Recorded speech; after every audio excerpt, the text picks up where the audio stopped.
Good morning बच्चों। Coordinate geometry के part 31 video में सफलता की शुभकामनाओं के साथ आपका पुनः स्वागत है।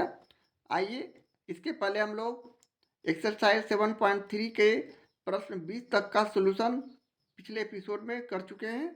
अब आते हैं नए प्रॉब्लम यानी एक्सरसाइज 7.3 का 21वां प्रश्न। ये रहा आपका 21वां प्रश्न। त्रिभुज ए बी सी के केंद्रक ज्ञात करें जिसके शीर्ष ए 9,2 बी 1,10 और सी -7, -6 है। त्रिभुज के भुजाओं के मध्य बिंदुओं के निर्देशांक ज्ञात करें। यहाँ हमने ए और बी और सी तीन बिंदु लेकर एक त्रिभुज का निर्माण किया। अब इसका मध्य बिंदु हमने बी सी का और ए सी का लेकर इसका नाम डी ई और एफ रखा। अब हम इसे मिलाते हैं सारे बिंदु को।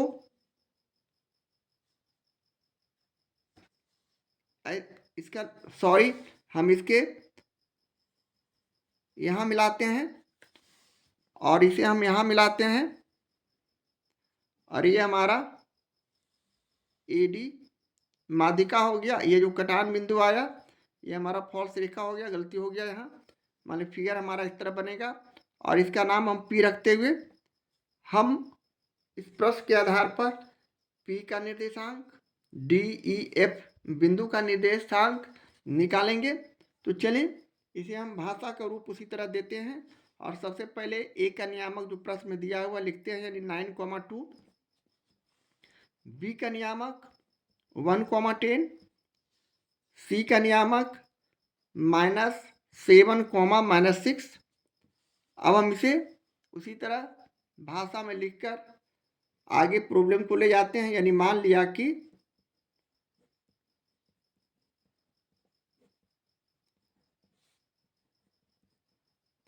ए बी सी एक त्रिभुज है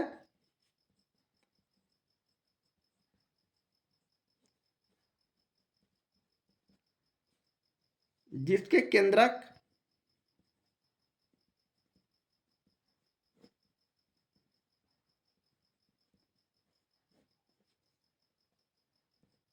पी और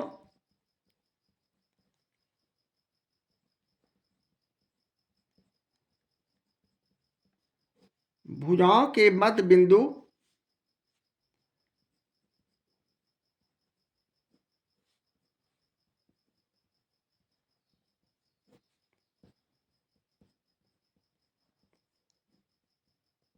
क्रमशः डी ई एफ है।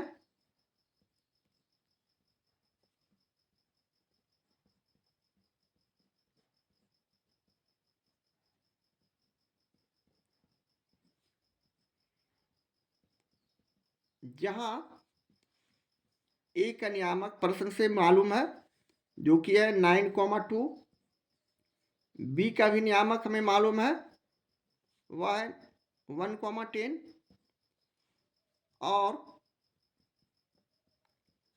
सी का भी नियामक मालूम है यानी -7, -6।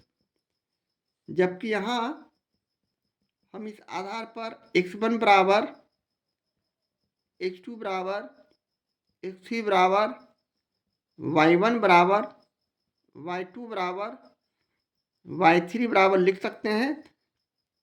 x1 9, x2 1, x3 -7, 9 1 -7। उसी तरह y1 2, y2 10, y3 -6, ये 2 10 -6। अब हम केंद्रक सूत्र से,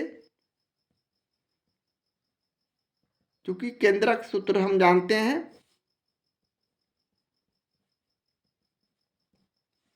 पी का निर्देशांक हम निकाल सकते हैं।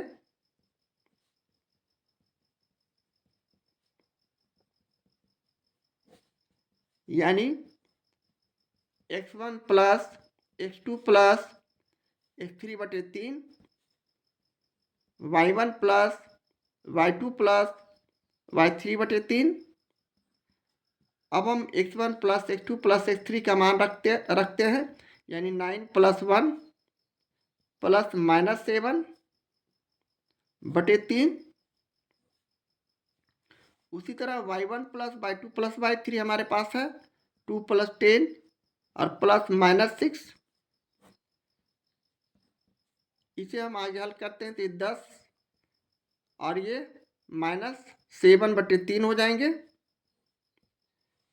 इसी तरह इसे भी हल करते हैं तो 12 - 6 बटे 3 हो जाएंगे और इसे हम आगे हल करने पर 3 बटे 3 और 6 बटे 3 लिख सकते हैं और इसे शॉर्ट फॉर्म या छोटा रूप में लाने पर 1,2 हमारा जो आया P का निर्देशांक हो गया। अब हम बिंदु DEF का निर्देशांक निकालने के लिए लिखेंगे, चूंकि D BC का मध्य बिंदु है,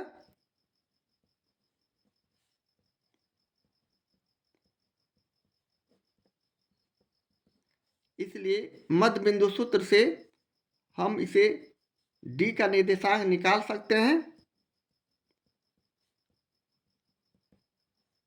यानी x1 प्लस x2 बटे 2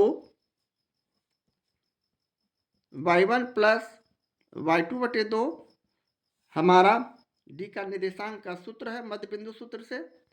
अब हम B और C के नियामक से x1 यहाँ 1 और x2 यहाँ -7 हो जाएंगे और बटे 2। उसी तरह x2 यहाँ 10 और y2 यहाँ -6 है और बटे 2। यहाँ x1 1 x2 -7 y1 10 y2 -6, यहाँ से हमने BC का मान लिया है और इसे अगले स्टेप पे हल करते हैं तो 1 - 7 बटे 2, यहाँ 10 - 6 बटे 2 और इसे हम आगे छोटा रूप में लाते हैं तो ये -6 बटे 2 और ये हो जाएंगे 4 बटे 2 4/2। अब इसे आगे हल करते हैं तो ये हो गया -3 और ये हो गया 2, यानी हमारा रिजल्ट -3, 2 जो आया D का निर्देशांक हो गया। इसी तरह अगले स्टेप में हम लिखेंगे, चूंकि E AC का मध्य बिंदु है,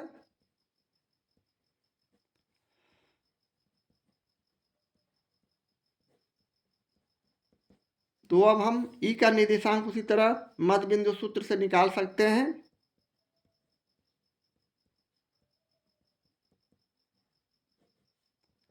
यहाँ E का निर्देशांक के लिए हम लोग A और C के नियामक पर ध्यान देंगे, यानी x1 प्लस x2 बटे 2 हमारा उसी तरह का सूत्र है, y1 प्लस y2 बटे 2 और यहाँ से हम लोग A और C के नियामक यानी A और C में x1 9 और x2 -7 है, जबकि y1 यहाँ 2 और y2 यहाँ -6 है और बटे 2। इसे भी हम अगले स्टेप में हल करते हैं तो 9 - 7 बटे 2 हो जाएंगे और यह 2 - 6 बटे 2। इसे हम 9 में से 7 घटाए तो 2 बटे 2, 2 में से -6 को घटाए तो -4/2, इसे काटने पर 1 और इसे काटने पर -2, यानी हमारा रिजल्ट 1 - 2 जो आया E का निर्देशांक हो गया। इसी तरह अगले स्टेप में हम पुनः F AB का मध्य बिंदु है,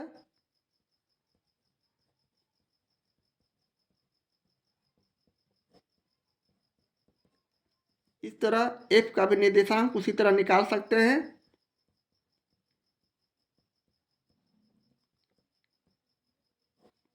यहाँ हम उसी तरह x1 प्लस x2 बटे 2 y1 प्लस y2 बटे 2 लेकर अगले स्टेप में मान रखकर इसे आगे हल करेंगे। बिंदु ए और बी के नियामक से अब हम यहाँ से x1 + x2 लिखेंगे, यानी x1 हो गया 9 और x2 हो गया 1/2। उसी तरह y1 हो गया 2 और y2 हो गया 10 और बटे 2 करते हुए आगे हम इसे 10/2 और इसे 12/2 लिख सकते हैं। और पुनः हम इसे आगे लिखते हैं तो ये हो गया 2 × 5 = 10 और ये हो गया 2 × 6 = 12, यानी 5,6 हमारा बिंदु F का नियामक हो गया। इस तरह हमें इस प्रश्न में जो जो निकालना था यहाँ दिखा सकते हैं, यानी P का निर्देशांक हमने 1,2, बिंदु D का निर्देशांक हमने यानी -3,2, E का निर्देशांक यानी E का नियामक 1, इसी तरह अगला बिंदु F का नियामक हमने निकाला है 5,6 और यही हमें प्रश्न में बनाना था, आंसर लाना था, सॉल्यूशन करना था। इस तरह हम प्रश्न 21 का सॉल्यूशन करते हैं। एक्सरसाइज 7.3 का ये रहा 22वां प्रश्न। यदि 1, 2, 0, -1 और 2, -1 एक त्रिभुज के भुजाओं के मध्य बिंदुएं हों तो केंद्रक के निर्देशांक ज्ञात करें। यहाँ हमने 3 बिंदु लेकर इसे संख्या रेखा पर दिखाने के बाद यह एक त्रिभुज बनता है, यानी ABC बिंदु लेने के बाद यह एक त्रिभुज बना, जहां इसके BC का मध्य बिंदु, AC का मध्य बिंदु और AB का मध्य बिंदु क्रमशः हम D, E और F मान लेते हैं, जबकि D का नियामक दिया हुआ प्रश्न में 1, -2, E का भी नियामक दिया हुआ है 0, -1, F का नियामक दिया हुआ है 2, -1। तो हमें इससे बनने वाले त्रिभुज का केंद्रक पहले ज्ञात करना है। ये हमारा केंद्रक हो गया, यानी यहाँ से हम मिलाते हैं, भुजा को मिलाते हैं तो ये बड़े त्रिभुज का भी केंद्रक है और इस छोटे त्रिभुज का भी केंद्रक है। तो हमें यहाँ त्रिभुज ABC का केंद्रक दोनों का बराबर होगा। तो चलिए इसे भी हम उसी तरह भाषा का रूप देते हुए आगे लिखते हैं, यानी मान लिया कि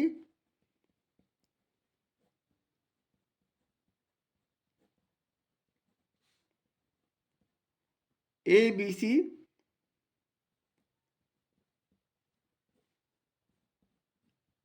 एक त्रिभुज है जिसका केंद्रक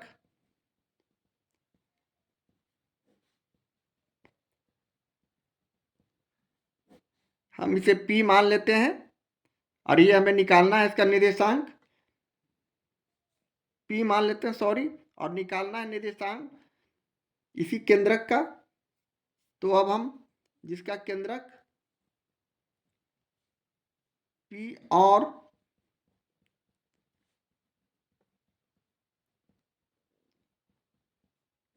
भुजाओं के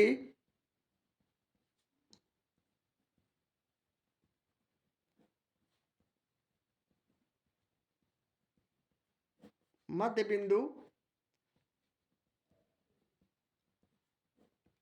क्रमशः D, E और F है, जहां D का नियामक 1, 2, E का नियामक 0, -1 और F का नियामक 2, -1 प्रश्न से मालूम है।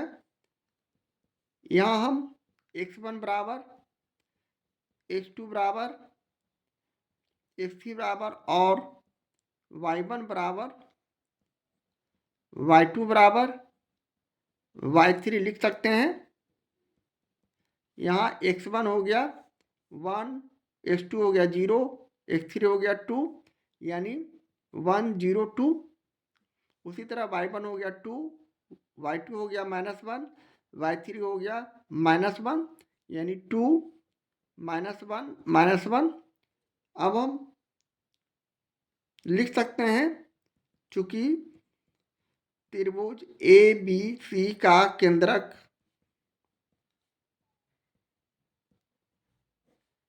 बराबर त्रिभुज डी ई एफ का केंद्रक, दोनों का केंद्रक एक ही होगा। तो यहाँ से त्रिभुज डी ई एफ का केंद्रक निकालने के लिए हम केंद्रक सूत्र से यहाँ लिख सकते हैं x1 plus x2 plus x3/3। उसी तरह y1 plus y2 plus y3 और /3। अब हम अगले स्टेप में x1 x2 x3 का मान रखकर 3 से भाग करेंगे, तो 1 प्लस 0 प्लस 2 हमारा यहाँ केंद्रक है, x1 x2 और x3 का नियामक है। सॉरी, यहाँ y1 plus y2 plus y3 हमने निकाल रखा है, यानी 2 प्लस -1 प्लस -1 और /3 करेंगे। इसी आगे हल करते हैं, ये 3/3 हो जाएंगे।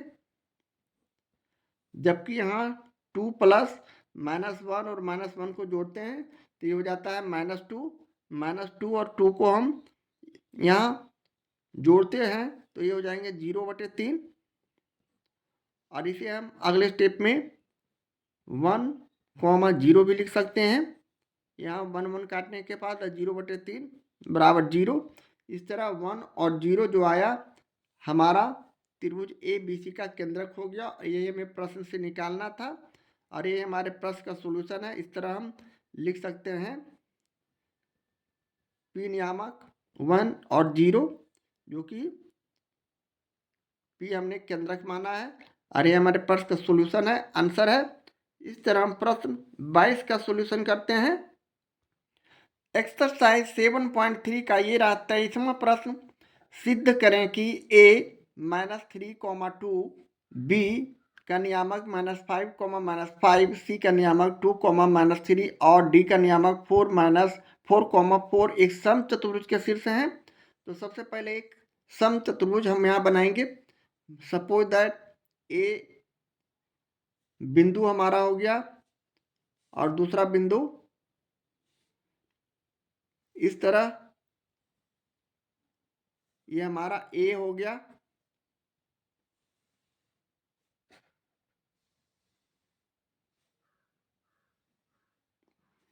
ये हमारा B और ये C और ये D, ये 4 बिंदु हमने लिया। चारों बिंदु को मिलाने पर हमारा एक समचतुर्भुज बना। समचतुर्भुज के आमने सामने की भुजा बराबर किंतु विकर्ण बराबर नहीं होते हैं।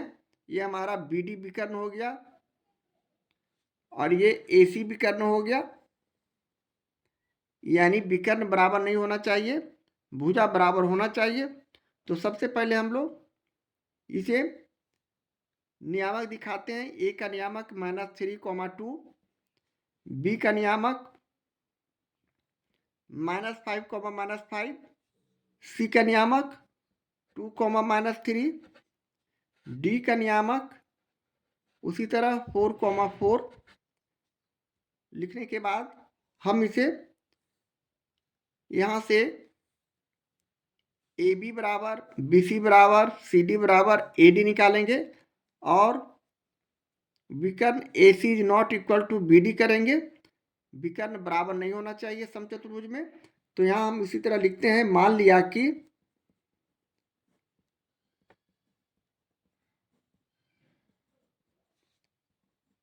ए बी सी डी एक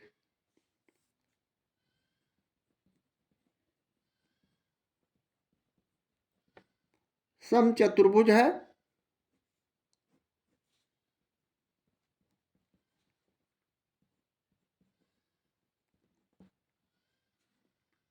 जिसका विकर्ण AC और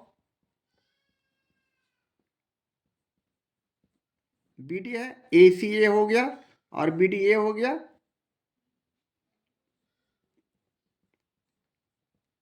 जहां A का नियामक -3,2, B का नियामक -5, C का नियामक 2, -3 और बिंदु D का नियामक हमें 4,4 प्रश्न से मालूम है। क्योंकि समचतुर्भुज के आमने सामने की भुजा बराबर और विकर्ण असमान होते हैं, इसलिए हमें यहाँ 6 भुजा की दूरी निकालना होगा दूरी सूत्र से। इसलिए लिखते हुए दूरी सूत्र से हम सबसे पहले भुजा AB का दूरी निकालेंगे। तो AB बराबर हम लिखते हुए उसी तरह x1 माइनस x2 का whole square plus y1 minus y2 का होल स्क्वायर करेंगे। यहाँ x1 और x2 A का नियामक और B के नियामक पर ध्यान देते हुए लिख सकते हैं। यहाँ x1 -3 हो गए, माइनस यहाँ ब्रैकेट में रखते हुए इसे हम इस तरह लिखते हैं -3 x1 और माइनस x2 का होल स्क्वायर यानी -5 का होल स्क्वायर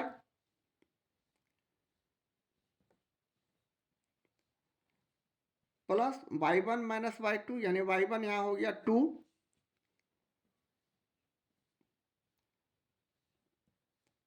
और y2 हो गया -5 और इसका होल स्क्वायर करते हुए अगले स्टेप में -3 ये ब्रैकेट के बाहर माइनस से अंदर चिन्ह चेंज करेगा तो -3 + 5 हो जाएंगे।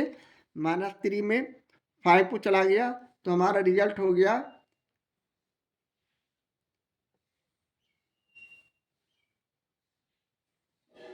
तो हो गया यहाँ 2 का होल स्क्वायर प्लस यहाँ 2 ब्रैकेट के बाहर माइनस है अंदर का चिन्ह चेंज करते हुए प्लस कर देंगे यानी 5 और 2 जोड़ दिए तो 7।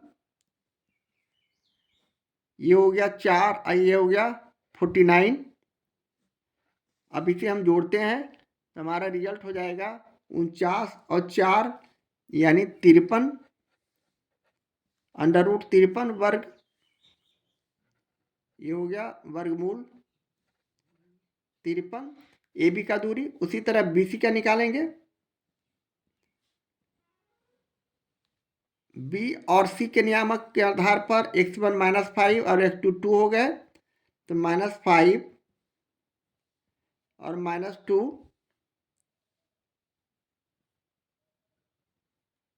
का whole square plus y1 minus y2 यानी y यहाँ -5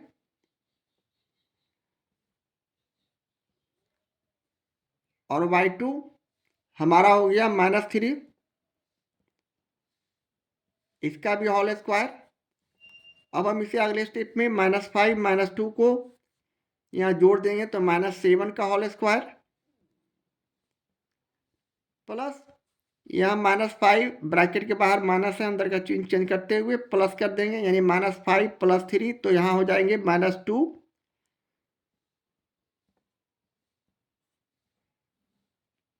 अब हम इसे अगले स्टेप में 7×7 = 49 और 2 दूनी 4 लिखते हुए इसे भी पुनः √53 हम BC का दूरी लाते हैं। इसी तरह अगले स्टेप में हम CD का दूरी निकालेंगे।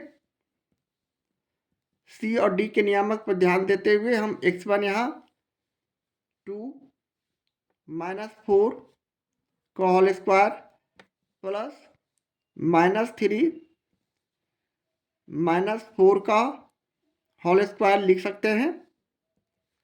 ये हो गया -2 का होल स्क्वायर, और ये हो गया -7 का होल स्क्वायर,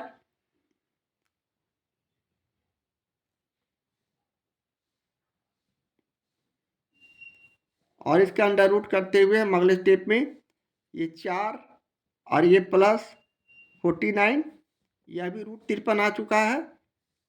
इस तरह 3 भुजा तो हमारा इक्वल आ चुका है। चौथा भुजा हम AD निकालते हैं या DA, एक ही बात है, यानी A और D के नियामक पर ध्यान देंगे, यानी -3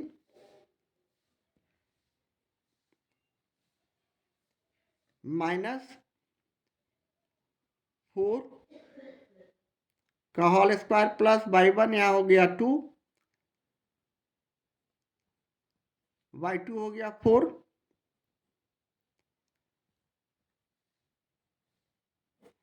और इसे हम अगले स्टेप में -7 का होल स्क्वायर प्लस इसे हम -2 का होल स्क्वायर लिख सकते हैं।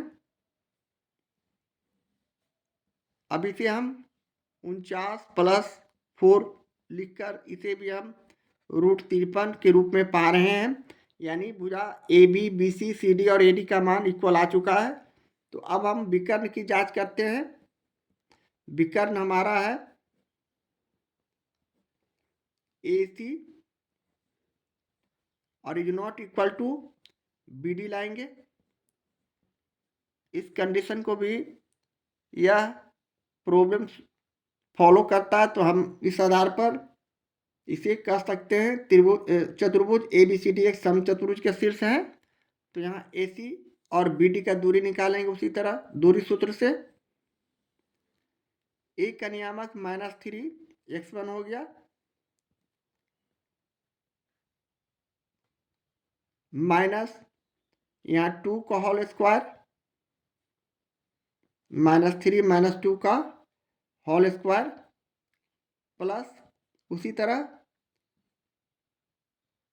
x2 हो गया 2, y1 सॉरी 2 और y2 -3,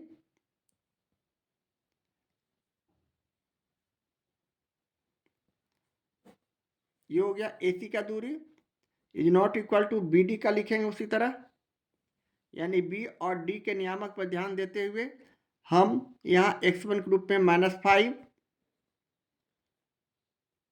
और उसी तरह x2 हो गया 4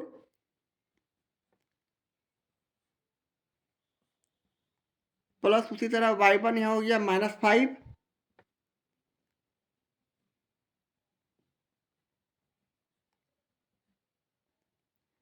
और y2 हो गया 4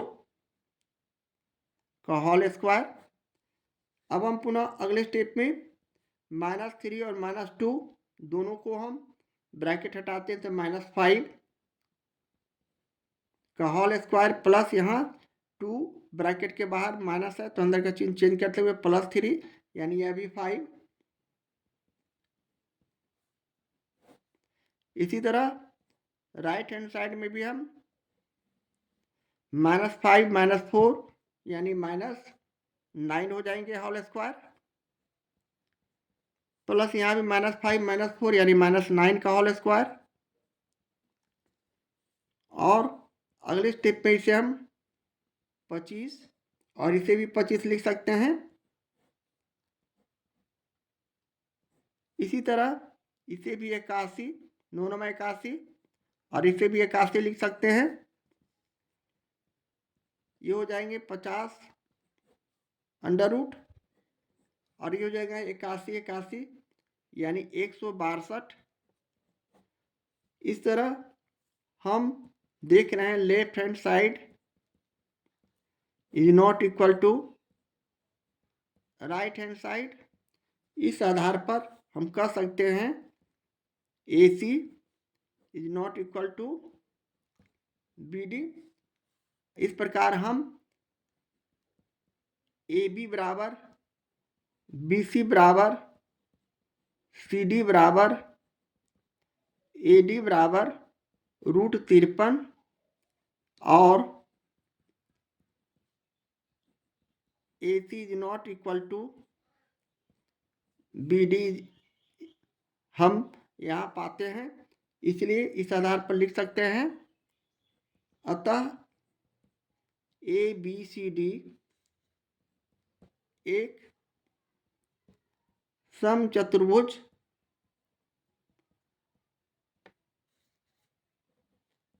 के शीर्ष है।